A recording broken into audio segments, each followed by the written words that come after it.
Hey, welcome into the PHNX Cardinals podcast presented to you by the DraftKings Sportsbook app, an official sports betting partner of the National Football League. I'm Johnny Venerable. He's DA, Damien Anderson. The Cardinals just suffered, DA, a 24-17 State Farm Stadium home loss to the Baltimore Ravens. We've got Brack on site standing by in a couple of minutes, but DA got a chance to watch all four quarters. Initial takeaways, my man. Hey, DA, you're muted, my guy. Sorry about that, Johnny. I'm proud of that. I'm good. No, initial takeaways were the wide receivers battled, right? Isabella, Dortch, and Bolden Jr.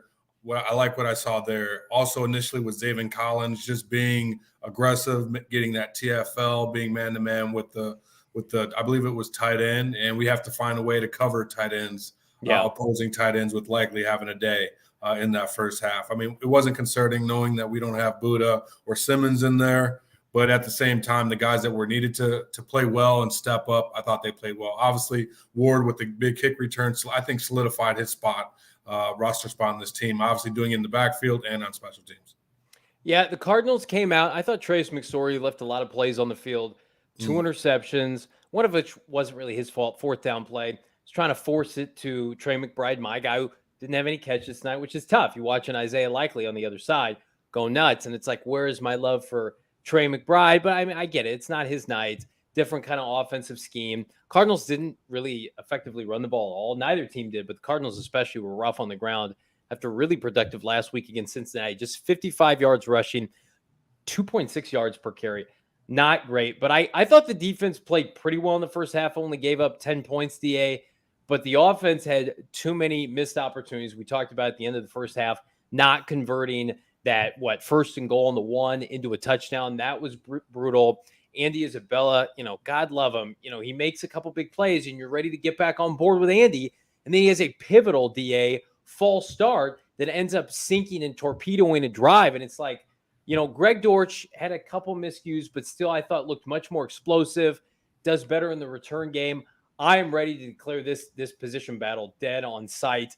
I think Greg Dortch has proved himself. I do not think Andy Isabella is going to make this team. I think he's going to play a lot in the third preseason game, DA, which will be telling.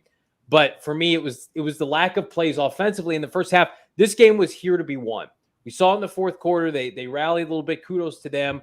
But that second and third quarter, Trey McSorley, who I was defending last week, didn't do enough out there tonight. No, Lone Tone Capone said, how should I feel? And I wouldn't say concerned. I mean, I would just say that it's preseason, what you expect. In these positional battles, Johnny, as you mentioned, you want to see guys solidify their spot. I wouldn't necessarily agree with you because I think I saw what Dortch does, what does well. Like, as you mentioned, being electric, I absolutely agree there. But I'm not sure if he runs quite a 4-3 and can get those pivotal pass interference calls like we've seen game after game or play after play, with Andy Isabella. I mean, I saw him catch with his hands. I saw him break tackles. Is he on Greg Dortch's level in terms of athleticism? I wouldn't say it's there. I think they're similar, yet they both do one thing very, very well. As you mentioned, having what was likely like a ninth overall, fourth round pick versus Trey McBride being the number 1 overall, and just in terms of that natural comparison, when one's going off and having a day, then you see Trey McBride, playing solid pass blocking, but when you get a guy second round, your first pick of the draft, you expect him to show out a little bit, especially. But I think also they were concerned. Maybe I don't know. I mean, personally as a fan, I want to see him do something. I want to see him do something for sure. And people on Twitter were very vocal, like, of course, typical Kingsbury not involving Trey McBride. Listen, Kliff is very tight end friendly. As we saw last year with Zach Ertz, nobody in the NFL was targeted more than after the Cardinals brought Zach Ertz into Arizona. So it's not at Kliff's anti-tight end. I watched every play that Trey McBride had in this game, specifically keying in on 85. He was doubled a lot. He was not open in certain instances. McSorley was inaccurate when he was open. I think this is a case of this is Trey McBride's first live NFL action. Say what you want about preseason. He has not played up against another NFL level roster. He has not had a ton of snaps with Trace McSorley. Most of his snaps in practice are with Kyler Murray and Colt McCoy. He's been running with the first team, right? And I also thought Trace McSorley was not given a lot of favors tonight. Marquise Hayes, the standout rookie guard from last week, for whatever reason did not play. We're going to be able to talk to Bo Brock on site here in a little bit, find out exactly why the rookie out of Oklahoma didn't play. Will Hernandez didn't play. That was a big dynamic. The Cardinals controlled the line of scrimmage in Cincinnati. Didn't get that sense today. I would not wave the white flag of concern about Trey McBride at all. I think let him cook with Kyler Murray. Let him cook with Kliff Kingsbury. And the infrastructure and the gluttony, DA, of quality offensive weaponry for the Cardinals, he'll be fine. I think he was just kind of lost in the shuffle today because really Trace McSorley was lost in the shuffle today. Yeah, John, to me, it's timing. I mean, everything that you mentioned, most of McBride's reps have been with Kyler. So it's, we saw Garantano when he came in, he was locked in on 31, right? They have their favorites. And I'm pretty sure that McSorley has had a lot of success throwing to Bolden Jr. and Greg Dortch, right? So you get McBride up in there. You're not sure quite with the timing because you could just tell on the pass play that McBride was running that they did try and take a shot. He just should have kept running for that instead of looking for the football. I may have lost it in the lights. Who knows? But as you mentioned, that timing was off. That will continue to get better as he continues to get reps. And the good thing about it, he's not your number one, right? Like he's a rookie. Sure, you want to compare. Yeah, sure, you want to compare. And Knight likely has over 100 yards. You're like, well, hey, our guy didn't even have a reception. Right. But I mean, there were some good, he was nasty in terms of the blocking. He did shy away from that. And then the VP of football operations, Quinn Harris, when they originally drafted him, that's one thing that they highlighted about. I know you don't get a guy in the second round as a tight end to block. We know this, Johnny. We're just trying to find some good. I'm not putting too much weight into it because it is the preseason. Yeah, from the offensive side to the defensive side, Zaven Collins, to me, biggest takeaway today from a positive standpoint, how he played in those first two possessions, had a tackle for loss, much more active, flying around the football, even on some conversions for Baltimore, and give them credit. Quarterback stays alive in the pocket, was able to convert some plays downfield. Zaven Collins, to me, was, I thought, played his best, grouping of snaps in this preseason, looked much more comfortable than last week, up to the challenge. I'm glad that they pulled him when they did. DA, I didn't need to see any more of 25. So I am cautiously optimistic that you give, again, it's what we've been saying every day on PHNX Cardinals Live every day at 4 o'clock. You give Zaven Collins 17 weeks of an NFL season, and you look at the numbers at the end of the year, I think they're going to be quality. I think they're going to be robust. He had 2 possessions tonight. He already had a tackle for loss, and he could have had a sack on top of that. And the more confidence he gains, it's cliche to say, DA, but the more I see him on the field in this role and not having to worry about, is Jordan Hicks going to take snaps from me? Is Nick Vigil going to take snaps from me? Can I just play my game? I think he's going to be an ass kicker this team wants. I think, including myself, we all have to be patient. This is a young man who played very small college football at Tulsa in Oklahoma. It's not premier Alabama college football. It's not the SEC. And so last year was very much a whirlwind. But what I saw tonight, DA, very promising from the second-year linebacker. Yeah, I think if as a fan, you saw what you wanted to see. You saw a confident linebacker that wasn't afraid, could anticipate and expect what the offense was doing and use his athleticism and length to get around blockers on that one blitz where he just shed the running back. Those are all good things that you want to see. The physicality, the identification of plays, right? So you can anticipate what's going to happen and then executing, making those plays. I mean, there was a couple of times he did get blocked too, Johnny. He didn't, play perfect, and you got to wasn't perfect. No. Yeah, you got to be able to get off those blocks. But in terms of progress and where we were last week, the progression this week, it's what you want to see from your middle linebacker, your young middle linebacker. Everybody says, can we never be exposed to tight ends on national TV via low-tone Capone? Yeah, listen, Isaiah Simmons, that's your equalizer. Buda Baker, Jalen Thompson, none of those guys played, obviously, tonight. Brother Numsy in the chat says, JV, if that was Zaven's best, I hope he's physical. He's out there. Cadillac and Zaven Collins, a.k.a. Ben, stop helping the other team off the ground. I think Zaven Collins will be picked up by the back seven of this defense, which remains a strength. A couple other guys I want to highlight. Victor Dumakeji looked good again. I am going to pound the table for the second-year linebacker at Duke to continue to get snaps. Had a tackle for loss, had a couple almost sacks. But DA, I think where I have to start waving my concern, continuation of the conversation we've been having all week here at PHNX Cardinals, secondary didn't look good. Secondary didn't look good for 3 quarters. And you talk about somebody like Antonio Hamilton being your CB number 2, and he's playing into the second quarter of a preseason game. Marco Wilson's kind of flailing out there. I think he left the game potentially with a shoulder. We don't know. We're going to hear from Kliff Kingsbury and Bo Brack here in a little bit. But I feel like we're going to get to this time tomorrow. I just have a gut feeling they're going to have added somebody or multiple people at cornerback. That you just can't go into the season being this vulnerable at such a key position and only holding out for somebody like Byron Murphy, with all due respect to number 7. I did not like what I saw from the Cardinals corners tonight. No, you definitely want depth at that position, Johnny. We could beat that drum over and over again. However, there's context to everything. I wouldn't jump on, their backs kind of like you are, because for me, it was more so extended plays, right? Broken plays where the quarterback's extending the play, guys running wide open down the middle of the field. They're making a play. He's making a play. You get those. You can't cover a guy for 7 to 8 seconds, right? Like that it just normally doesn't happen. The guy was athletic and he could throw on the run. What I did like, though, I like what I saw from Kennard and Gardeck. Absolutely.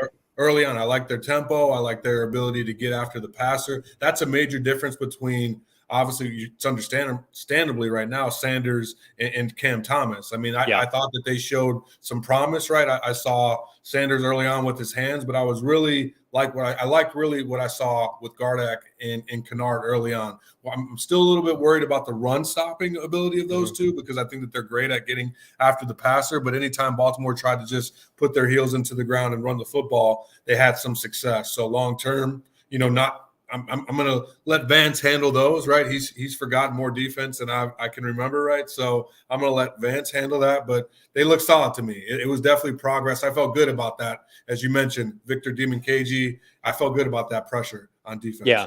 Ian Keller in the chat, Jalen Thompson had a rough game. I think you mean Deontay Thompson, the fourth-year safety out of Alabama, somebody who the Cardinals took in the 5th round. He was exclusively lined up against likely the tight end for Baltimore and was basically undressed all night. I think it would be a little bit of a surprise move if the Cardinals opted to cut Deontay Thompson, but after tonight, I mean, he just didn't have a good game, missing tackles. Brother Numsy, Kennard was physical, old school football, big dog, like D to the A. And listen, Devon Kennard is somebody that myself, Bo Brack, have gotten on. Where are the splash plays, right? You were brought in 2 years ago to be the heir apparent to a lot of these pass rushers. Bring Devon Kennard home after he got cut by Detroit. They gave him this nice 3-year contract, DA, and he's been MIA. And then this offseason, very similar to what they did with Robert Alford last year, they cut him, they brought him back on the vet minimum. And so far, this was something that I needed to see with my own eyes. Pressure, tackle for loss, looking good in the run game. I get it. It's against 2s and 3s. But, this is going to be a glaring hole for the Cardinals until they fill it, I should say, opposite Marcus Golden. Who is going to apply pressure outside of Marcus Golden, the junkyard dog, number 44? Is it Gardeck? Is it Kennard? And not only pressure, DA, but you mentioned it. Who's going to stop the run? And Kennard tonight looked like very physical at the point of attack, somebody that has an NFL body. He's stout. I am open to suggestions on, let's just flush the position like they're doing, 4 or 5 guys, the 2 rookies, Gardeck, Dimukeje, Devon Kennard, and let the best man win and ride the hot hand on a given Sunday. And if you're playing well, leave him in there, Vance. But I am not ready, even after tonight, to bestow Kennard like, hey, you're the opposite starter next to Marcus Golden. Like, you got to come every Sunday fighting for your job. And I think that that's the expectation, because he's not making any money.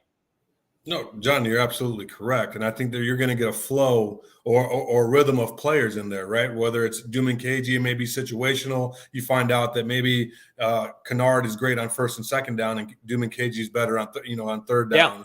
Or Gardeck is better on rundowns. And I'm just throwing this out there. I'm not claiming a guy's better at any specific situation or scenario, but I think it's going to be by process and evaluation.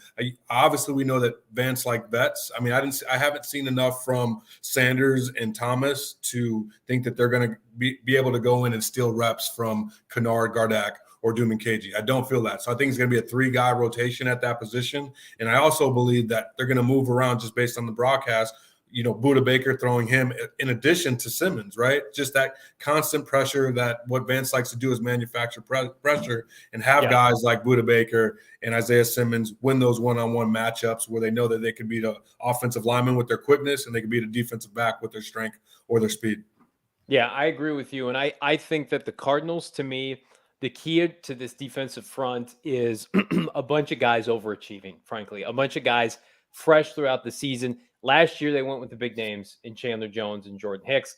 This year, they're kind of in an in-between phase, whether it's like, yeah, we got to see what we have with certainly Isaiah Simmons, but Zaven Collins, a bunch of these younger draft picks. I'm with you. I initially thought maybe somebody like Myjai Sanders, and I still think he's going to play toward the end of the year, but Cam Thomas, they're going to be relegated to special team duties. And that's okay. Cam Thomas had a nice block on the kickoff return team that sprung Jonathan Ward. If you go back and look, he had the key block on that play.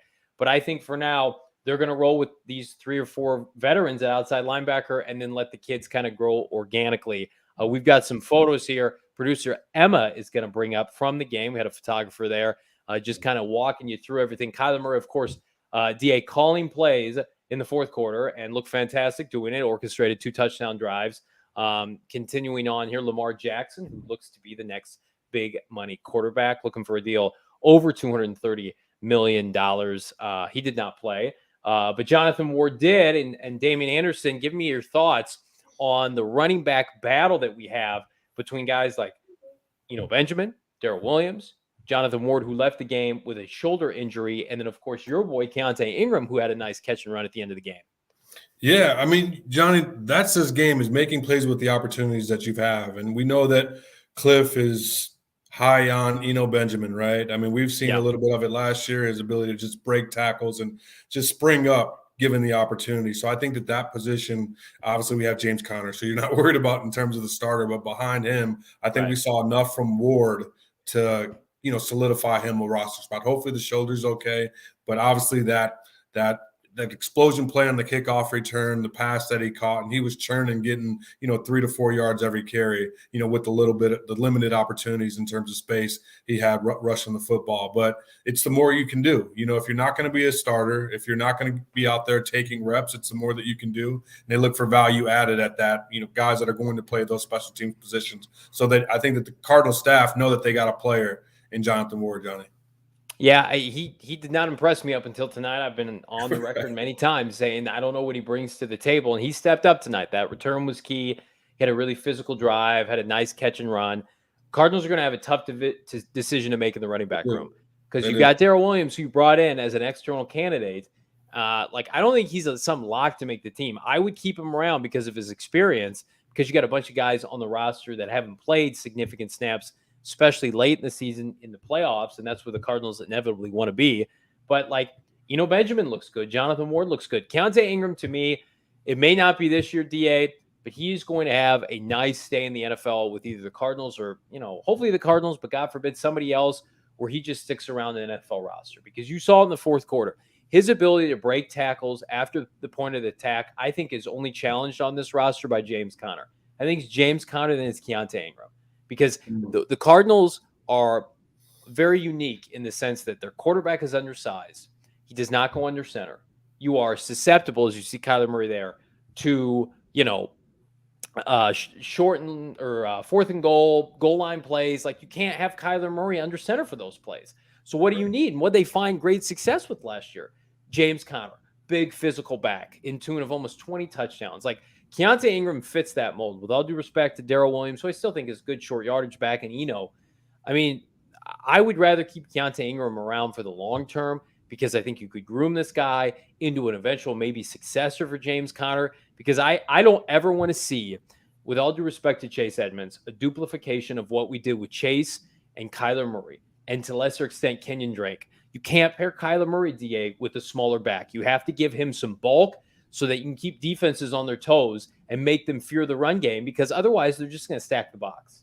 Well, John, I think they had a combo of that last year with Chase, and Conner, right? So I think it works both ways, but obviously having that foundational piece, the guy with the most upside, right? I would say it is Keontae. In terms of his ability to catch the football. I think that, certain things that he's going to have to work on, like staying up on blitzes. Obviously, we saw him out there on the punt team today, so I was happy about that. Just as he mentioned earlier this week, that he hadn't played special teams. But I think in terms of the most upside guy that's going to continue to get better once he becomes a pro is Keontae. But I think having Darrell Williams in is that insurance blankets, right? If something goes down with James Conner, you have a guy that has proven himself. You have another guy to back him up that has played in those type of high-profile environments, has played in the NFL, been established, and been successful, right? So there's that trust and security factor that the coaches want to have. So I think that's what Darrell Williams is for this team, and Keontae maybe the long-term growth or transitional piece at that running back position.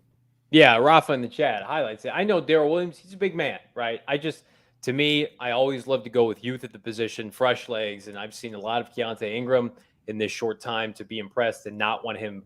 I'm not going to crown him. I'm not going to crown him yet. You know I'm But I don't want him to go to another roster and burn this franchise because I think he's a player. Speaking of a player, we've got Bo Brack in the press conference with Kliff Kingsbury, who said via Kliff that rookie guard Marquise Hayes suffered a minor knee this past week in practice. That's why they didn't play him tonight. Minor being the key word. And again, he's not a starter, but he is somebody integral. Steve Keim supposedly told Fox and Jay Glazer and company before the game, Smith and then especially Marquise Hayes are two players that they're going to plug into their pipeline.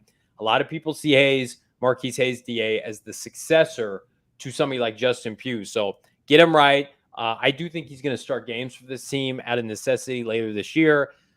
Rodney Hudson's had injury concerns, Justin Pugh, Will Hernandez. So you might have to mix and match. I think the rookie will be up for task, but they definitely could have used Marquise Hayes' physicality tonight. I will say that.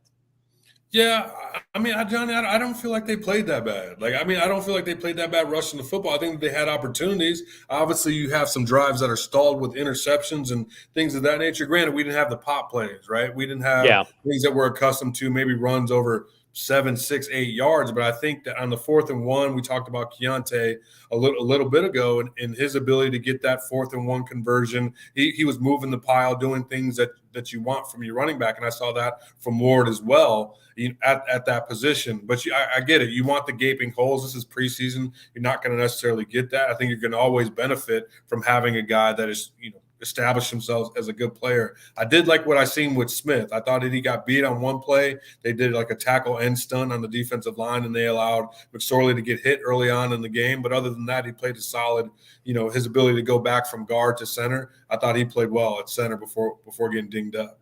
A couple other updates from Bo Brack via the press conference with Kliff Kingsbury. Supposedly Jonathan Ward is fine. He's got a little bit of an AC sprain, but nothing serious, it doesn't sound like. Here's an interesting quote from Kliff on Zaven Collins. Quote, it's from Kliff Kingsbury. I thought he showed up, at times, talking about Kliff mentioned there were too many missed tackles by the defense as a whole. So, again, you're going to get what you get from 25. They're committed to him this year. Hopefully he can play his way into Hold on, Johnny. Did he said that about Zaven or the defense as a whole? He said on Zaven Collins, I thought he showed up at times. Fair. And again, with Zaven, he has all the ability of the world. He's the most impressive inside linebacker physically that they have on the roster, if you don't include Isaiah Simmons in that group, which we aren't. But man, oh man, he just needs to relax and play football. And the learning curve for him is immense, probably more than they thought. So we're working through it, but the best way, DA, for him to get better is by playing. And last year, I mean, it's kind of a disservice. He was on the bench the entire year. He didn't really improve outside of the film room, and he's somebody that has to be thrust into action and get those results. I hope you guys got results via the DraftKings Sportsbook app tonight. I did not. As you know, I took the cards, money line. I took the over. None of that hit, but I did use the promo code PHNX. I bet $5. And speaking of $5, you can bet $5 on any college football team and get $200 in free bets instantly. So this was actually our last Saturday without college football, our last weekend without major college football, which, hallelujah, we are back next weekend, and you can be back on DraftKings. That's promo code PHNX, only at DraftKings Sportsbook. Minimum age and eligibility restrictions apply. See those show notes for details. And as I was watching the game, I had my 4 Peaks ready to go, DA. 4 Peaks, the official brewery of PHNX Cardinals. Had the wow. And we'll be back at 4 Peaks all day on August 31st in Tempe, 1304 East 8th Street. All live shows. It's fantastic. We do it every single month. The last Wednesday, we're going to pick a winner. We had a winner last month. It was fantastic. And this will be a special Wednesday show because we'll be on the cusp of the NFL season. So that is coming up just a few weeks away. I want to get to more of your comments here. Jose in the chat says Zaven needs to get hit or hit somebody to get that fear out of him. Buddha is the best at showing no fear. Well, again, if we could just take Buddha's mentality of playing football and put it into damn near everybody on the roster. I was going to say, if you had 22 Buddhas, you'd win every damn game. But the life is Zaven Collins is your first selection, his second year. You got to go out there and make some plays. And I mean, I like Kliff because we all know that he's a player's coach, and I love that the fact that he's constructive criticism, right? Because he did pull him early, Johnny. It wasn't like that they left him out there for the whole first quarter or the whole first half. They put him out there and took him out. He made some plays, and that was enough, right? Because, it's I don't think that he's going to play the third game. That was it for Zaven until September 11th. Right. So, as you mentioned, that learning curve has to be minimal. You don't have Jordan Hicks there, battling you for position or just beating you out. You have to earn it and play at a high level given the expectations of this team. Isaiah Chavez said, I saw the construction on the video board back at the Cardinals training camp. So debuted the video board. If you were there, let us know. And speaking of State Farm Stadium and speaking of live on the field, we've got our better half, our partner in crime, Mr. Bo Brack, joining us on the field from State Farm Stadium. Bo, how we doing, sir? We're doing great, guys. What are we talking about here? We nearly saw history, but we saw it the other way, I guess, right? What were your major takeaways, Bo, from this game? Obviously, the Cardinals start slow offensively. They picked it up in the fourth quarter, but somebody that I was high on, Trey McSorley, not a great first half. No love for Trey McBride. Your takeaways from the offense tonight? The offense, it wasn't as smoothly operating as it did last week. I mean, I liked what I saw from the second half team, obviously, but the first, it struggled. We didn't see a whole lot from Trace McSorley. It wasn't as encouraging. Maybe trying to do too much against his former team. That's what Kliff Kingsbury thought in the post-game press conference. So, other takeaways, I think, as far as the line of scrimmage, we didn't see the Arizona Cardinals win at the line of scrimmage as much as we did last week on both sides of the football, Damien. I didn't see this offense push anybody around, and I definitely didn't see this defensive line come out and push anybody around. There was a drive in the second half by the Baltimore Ravens where it was like 6 plays, and they had positive plays on each and every one of them as they found their way to the end zone. And I just thought that was kind of the game at that point, just on one drive, all kind of like put together right there. So, it obviously wasn't pretty, but the team fought a little bit. And there were some takeaways that it wasn't as big of a negative as you maybe thought halfway through the third quarter. Well, I'm going to throw this out there at you. Just based on that wide receiver competition, did you see enough from Dortch or Isabella or Bolden Jr.? Did you see enough from those guys? And who do you think has the lead right now? This is a crazy competition. I mean, it's loaded. I mean, you know who the top 4 guys are, right? And then you've got these 3 guys, similar profile that we've been talking about all training camp long: Bolden, Isabella, and Dortch, and they all had fine games. Like Bolden had a real good drive, and I think there was a missed opportunity for him in the end zone, hit him in the hands, and he could have caught an early touchdown that would have certainly helped his case. And then you enter into the conversation, John Trey Kirkland, a guy who could play special teams. He was a special teams ace at LSU. He's got 2 touchdowns in 2 weeks. I don't know if he's realistically in the conversation, but that trio, man, I don't know. I mean, I think it's, Dortch is of course ahead of everybody. And then I think Isabella just has, Kliff talked about Izzy in the post game, and he's always liked Isabella, and he just kind of feels like he's putting his best foot forward here in the preseason. Zaven Collins played quickly, DA, 2 possessions. I thought he looked much better than last week. You talked to Kliff Kingsbury, who thought he looked kind of hot and cold, looked good at times. Talk to us about the impression Kliff and company had on the second-year linebacker. Yeah, so Kliff kind of threw a little yo-yo as far as his impression on Zaven, because he said, I thought he came out playing well, and then he said at times, and it was like, oh, okay, and then he didn't like the tackling from the entire defense early on. Yeah. And we saw Zaven miss on a tackle, and I just think that what I saw with my own eyes is I thought that Zaven looked like he had a better idea of where he was supposed to be at any given time. Missing a tackle, sure, that you don't like to see that, but he flushed the quarterback out of the pocket. I think on the first drive, he had shedded a block on that first drive as well, and he looked decent in coverage. There's one play where I think he pursued the quarterback and he left his man, wide open on about a 20-yard reception for the Ravens. But, I was encouraged by Zaven Collins today. I think that the team continues to show like they want him to get his work in, and he's getting his work, and they're satisfied with that. So I don't think it really matters what, the people are saying on Twitter right now. I think that he's going to be their guy going forward.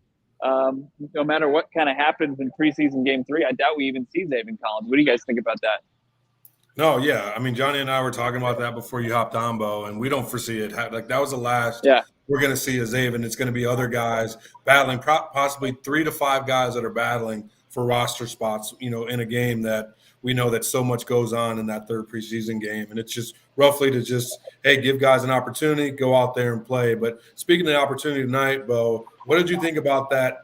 Derek Kennard, Dennis Gargak, at the front half of that defense, and also the second half. Was it just the explosive plays, or was it the DBs? Do they really need DB help?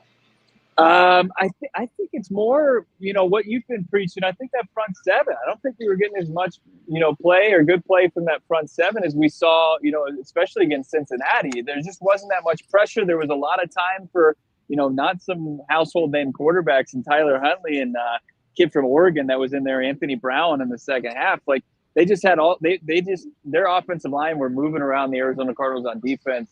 And it's just tough to cover anybody at that point. It wasn't like they were making big plays downfield. So, I don't think we got a real good chance to evaluate the corners in this game, where I thought that it was more on the front seven than the defensive secondary.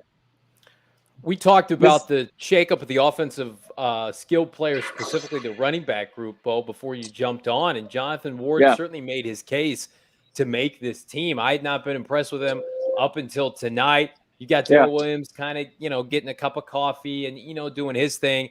And then I thought Keontae looked really good in the fourth quarter. Like, how do you see this depth chart at running back shake out right now if I had to put you on the spot based on Kliff's comments?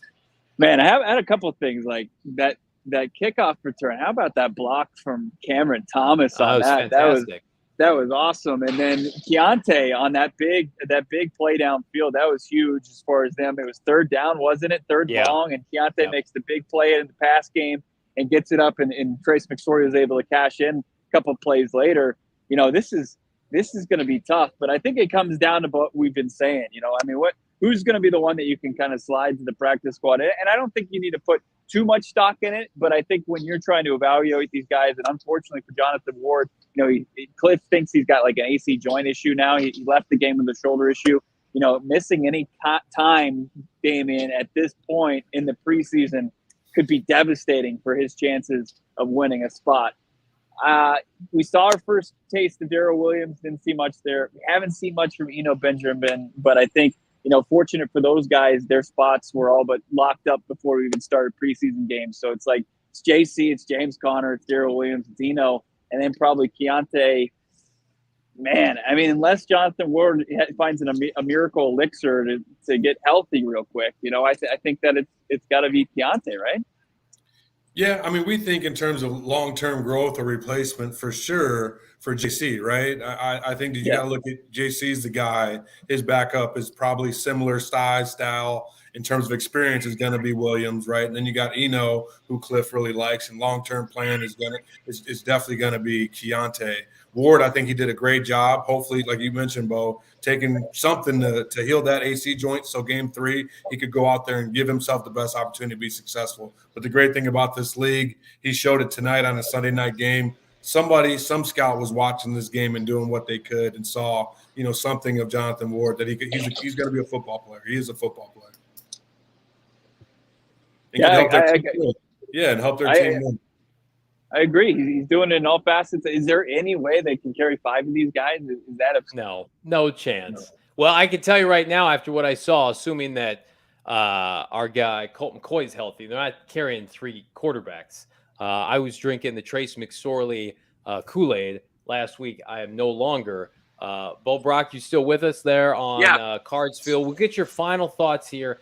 Entering tomorrow, entering the early portion of this week, do you sense the sense of urgency around this team to make a move, to make a trade? We feel like trades are coming around the NFL landscape. We previewed it all week. If you had to give me one singular position, cornerback, pass rusher, whatever, they make a move in what position? It's going to be cornerback. It has to be cornerback. They have to upgrade. They have to add a veteran presence to that room. We'll see what happens in the next couple of days as they got to lose at least 5 more players. And then the big cut down comes. But I think they'll be able to find somebody. We'll see if they can have to do it without maybe giving up any assets. But it's, I mean, that I don't think that there's any question where the biggest need is there. And I don't think, they've got their idea of who they want to move forward with the pass rush. The depth behind that, that's just what you're going to be looking for in the third game. He's Bo Brock live at State Farm Stadium. Bo, we will talk to you mañana. Thanks for hopping on, my guy. Thanks for having me, guys. Continue to kill it. All right, everybody, do me a favor. Right now, we're hanging out. We love each and every one of you, 98 plus in the chat. Give us a like on this YouTube vid. It helps the algorithm, helps this video get shared out. We provide the premier, the best Arizona Cardinal content here at PHNX Cardinals. I want to remind everybody right now of a couple of our sponsors here. OGs just launched their first ever limited edition seasonal flavor, Pina Colada, a perfect pineapple and creamy coconut blend. Our friends OGs welcomed us at the Maya Day Spa Club yesterday in Scottsdale. Did a live show. It was fantastic. Go check that out on our YouTube page at PHNX Sports. Check out OGs online at ogsbrands.com. On Instagram at OGs, you can find their products at your local dispensary. However, you got to dabble at 21 years or older to purchase. Burritos Express, fantastic DA helping us get situated, fed, up and running as we converted our prior office into our new one, which remains under construction. That's why we are remote for now, but we will be in person in the coming weeks. We will have a plethora of content, including live tailgates. Every single Arizona Cardinal home game, we are going to have a PHNX tailgate for you, the fans, to come and hang with us, party, play bags, have drinks. Myself, Bo Brock, Shane Diefenbach, the GM Saul Bookman. My ask, I have one ask for everybody. Be happy and healthy when you come. Don't come and not feel great. You can get a COVID-19 vaccine free right now. Everybody 5 and older is eligible. Those 12 and older are also eligible for a booster shot. Again, come and hang out with us. We want to see and hear from you. This fall, as the Cardinals get ready to make it hopefully back-to-back playoff appearances, but visit azhealth.gov/find vaccine for a location nearest to you. All right, DA, as we conclude our post-game show tonight, give me your final thoughts as what you saw tonight, looking ahead, how it could project to the regular season. That wide receiver room is going to be deep. I think that position opposite of Marcus Golden is going to be a competitive one. It's going to be better than I think that people anticipate, especially mixed in with Vance Joseph, play calling right with Simmons and Budda Baker as defensive weapons. I'm a little concerned about the field goals with Prater.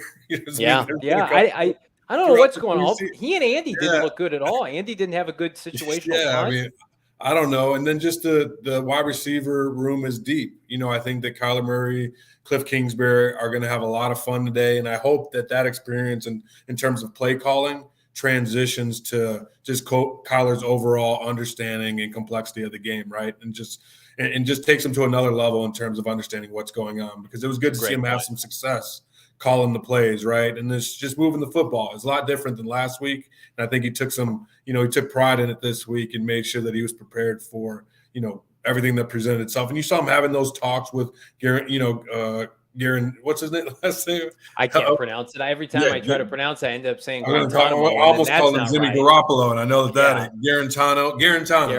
There you go. Yeah. So you just saw him having fun, giving the RPO to McSorley. And so many times I'm watching the game, looking at my notes, like, just run the football. I felt like it was Seattle versus New England in the Super Bowl. You're right there, and let's pass it 47 times. It's like, just run the football. Like, come on. Like, you haven't ran it one time, then they do on the RPO, and McSorley gets in. So, but yeah. I love what you said about Kyler Murray. I also love what Jay Glazer said. So Jay Glazer, before the game today, had been talking with Steve Keim, GM for the Arizona Cardinals, and said, once Kyler Murray got that contract signed, even with all the contract addendum bullshit that was going on, like Kyler Murray was a different person. I think it was once the Cardinals committed to him in the form of a long-term deal. Think of that what you want. He has been a completely different quarterback. Like you're going to see, according to Jay Glazer from Steve Keim, a new Kyler Murray. I think we're already seeing a glimpse of that. He's doing an interview with Aaron Andrews. He feels loose and easygoing. He's calling plays. He's incredibly hands-on. I think health permitting, easily going to be Kyler Murray's best season this year. And I think that Kyler Murray stays healthy and plays well for 17 games. You're going to the playoffs. Arizona Animal in the chat says, I like Bolden, Dortch, and Andy. Keep them all. Well, the problem is Cardinals already have, it's a good problem, a ton of quality wide receivers. Yeah. I think one player, and that being Greg Dortch, makes the team out of all those guys. I think that Antoine Wesley is probably the 5th receiver, so Dortch is your 6th. But who knows? Maybe they keep Andy around. Maybe they keep Bolden around during the course of DeAndre Hopkins' suspension, or maybe they only keep 5 receivers during that time. So I don't know. Bo mentioned it. Kliff goes out of his way to praise. I think they're going to keep Andy. I like Dortch, and I just saw a little bit in terms of not using his hands to the best of his ability with Bolden. And one was dropping the touchdown in the end zone, and then a couple catches that he had. I mean, great athlete, ability to make you miss and all those things. But those are those little details that evaluators and coaches look at: is consistency with your hands, right? The probability of catching it with your hands versus your body. And we see a lot of that with Bolden. I think that's going to be the difference maker, because it's not for lack of ability. It's just that finite detail, right? Where I think that Andy has that obviously elite speed where he can draw those pass interference plays, right? So it may all be even, but Andy will also throw in a 30 to 40-yard pass interference play, right? And if you get one of those a game, shit, Johnny, I mean, that's a big play. And you want to have that, added on to your offensive equation for sure. Yeah, I think you're right. I think the uncertainty around Antoine Wesley's health, combined with the fact that DeAndre Hopkins is out, AJ Green's older, he's 34 years old, Hollywood Brown's new to this offense, Rondale Moore, has not had a full season since 2018. They're probably going to go with maybe a couple extra wide receivers to at least begin the year, which means, unfortunately, I don't know how many running backs they're going to carry, especially if they plan to give James Conner 80+% of the touches. For the people that are concerned about Prater and Andy Lee, I'm going to give them the benefit of the doubt. They've been doing this a long time. You try to get the kinks out in the preseason. Obviously, the goal is to make the field goal. But if he's missing kicks on September 11th, that being Matt Prater, it's a different conversation, right? But preseason, I'm all right with it. And Prater was fantastic. He was one of the best kickers in the NFL last year. So we haven't talked about this quickly. I want to mention Chandler Wooten, the undrafted free agent out of Auburn, had that interception. Everybody's saying play him over Zaven Collins. That's a little rich for my take, but I do think that he could be kind of the next in line for like a Joe Walker, potentially if Joe Walker's cut. So any thoughts on the Auburn linebacker before we take off? I like them. Always I just try and when I'm watching and taking notes, I just try and have an organic, just like what guys jump out to you in terms of making plays. And he was a guy that continued to make plays, obviously having the interception. That was a big play, just some hustle plays, beating the running backs or finding ways to make tackles. And he always seems to be in the right place. It may be down the field, 10 to 20 or 15 yards, but he's in the right place trying to make those plays. So I think that in terms of identification, he doesn't have the size, maybe in the speed and length and potential of a Zaven Collins, but a guy that you want on your football team that that will sacrifice it all. And then when he's put in the football game, he's going to potentially make some plays, right? You want a guy like that on your 53-man roster or even practice squad, right? A guy that you can just insert into go cover a kickoff and go knock somebody out and get us the ball back. Jalen Blair putting us on the spot. Give me 5 guys you would cut tomorrow. I don't like this game at all. So I'm gonna not dabble. They're gonna need bodies, DA, as you know, to get through the third preseason game next Saturday. Here's the good news: PHNX Cardinals Live is back tomorrow, 4 p.m. If not sooner. Bo and I are always available for the fine emergency podcast that we know and love to do. So if the Cardinals make a trade tomorrow morning, this podcast, none other, but just this podcast is going live. But in the meantime, I need everybody to do me a favor. Be sure to like, subscribe, leave us a 5-star review wherever you get your podcast. If you're not subscribed to the PHNX Cardinals podcast, I forgive you. Do it now so you don't miss a minute of our coverage. We're doing this every single chance we can do. At minimum 5 live shows a week heading into the NFL season, quickly becoming the best premier Arizona Cardinal podcast you can get. Find us online at gophnx.com. Become a member, 99 cents for the first month, $8.99 for the subsequent month. You can get one of our fresh new t-shirts. We've got a t-shirt coming out. Deanna, I don't know if you've seen it or not. It is by far my favorite t-shirt we've ever done. It's Cardinals related. I can't wait for all of you to see it. It's fantastic. Check that out. PHNX Merchandise Locker. That's got to be dropping here at least in the coming weeks before the start of the season so we can get it into your hands. But for now, subscribe to the podcast. Leave us a 5-star review. Like this video. Damien Anderson, myself, Brack, we are back mañana. Thanks, everybody, for hopping on tonight. Peace.